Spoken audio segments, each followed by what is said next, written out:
I've been working on a short film over the last few months and was lucky enough to try out the Leitz HEKTOR Cine lenses, which were generously loaned to me by Seth at Leitz. There's some great information out there already about these lenses, but I haven't seen too much in terms of sort of like ultra bare bones indie short film narrative kind of stuff. So I just thought I would share some footage and a few thoughts that I had from my experience of using them. I had an instinct for what I was looking for in terms of lenses. I was shooting raw and I knew that I wasn't going to want to do a ton of noise reduction afterwards. So, sort of pairing the sharp lens with the sort of grittier, raw, underexposed image, dirtying it up in color afterwards. I like the idea of having sharpness in the image, but I also didn't want it to just feel like a clean modern lens. And I feel like these lenses are an interesting balance. It's interesting because when I first started shooting with it, I wasn't sure if there was a lot of unique character to it. I mean, it looked nice, but was it fairly modern? And then the more I shot with it, the more I started to notice, no, in fact, there really is some interesting character on this lens. And I think the more you shoot with it, the more you will learn how to bring that out when you want to. This shot was a 35 millimeter, and I was just doing kind of a handheld walk behind in an alley. Um, Definitely the wrestler influenced.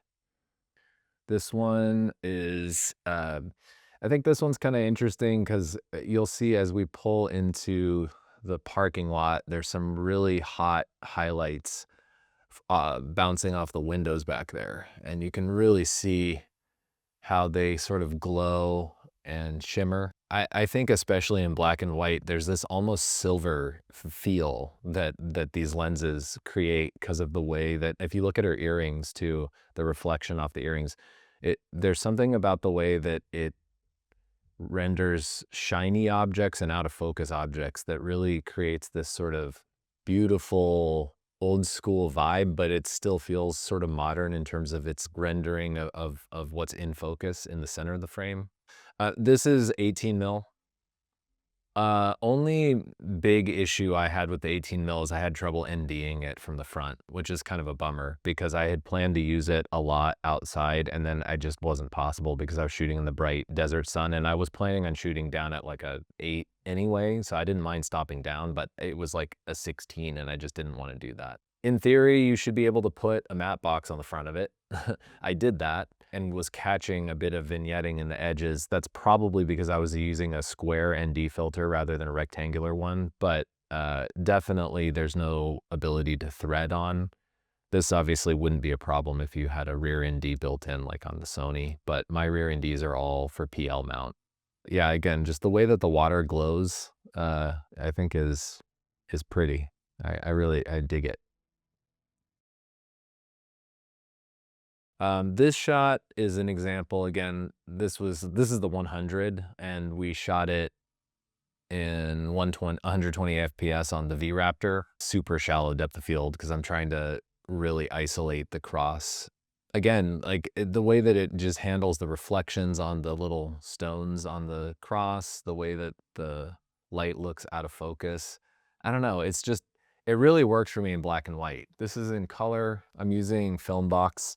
None of the color is final on any of this stuff. This is just sort of like more or less what the loose plan was. So I'm just kind of dropping it in. This shot, shot on the ZR, this is an example of how the flares kind of have this soft glow to them. I framed it so the sun was just below the frame. And it creates this kind of beautiful warm glow across the frame that I thought was really, really beautiful. This is a funny shot. We shot this. There's these two birds sitting on the oil well, and I don't know. I thought it was funny.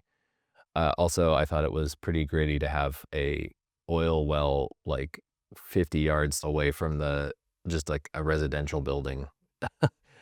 Would not want that in my backyard. I think the colors are really pretty in this, like very muted and yeah, beautiful. Then lastly, this was either the 73 or 100. I can't remember which. I think it's the 100. And I did the same thing with the flare on the top here. I just sort of let the sun flare right into the lens, and this one even more extreme because I wanted to actually get the stronger flare, but you get that same sort of glowing quality, and then I think a really pretty, flare in there. The best things about these lenses, beyond the look, is just how light they are. They're incredibly light. Initially, I had the Sony E mount and the Nikon Z mount. I used the E mount for some tests, and then I only shot on the ZR. So I used only the Nikon Z mount for the first phase of the shoot. And then for the second phase of the shoot, I shot about 25% on the ZR and about 75% on the red V-Raptor. And I have an RF mount for that. So I was swapping between Z mount and RF mount. It really does not take long to change the mounts on the back, and it's pretty straightforward. I mean, I did it out of my trunk. Just to wrap up, I just wanted again to say thanks to Seth at Leitz for loaning these lenses out. It's an incredibly generous thing for a company to do that for such a small production, and it really makes a huge difference in allowing us to be ambitious and really go for an interesting look, despite the fact that our budget was so small. Happy to answer any questions. Let me know if I spaced out and forgot to talk about anything that feels essential.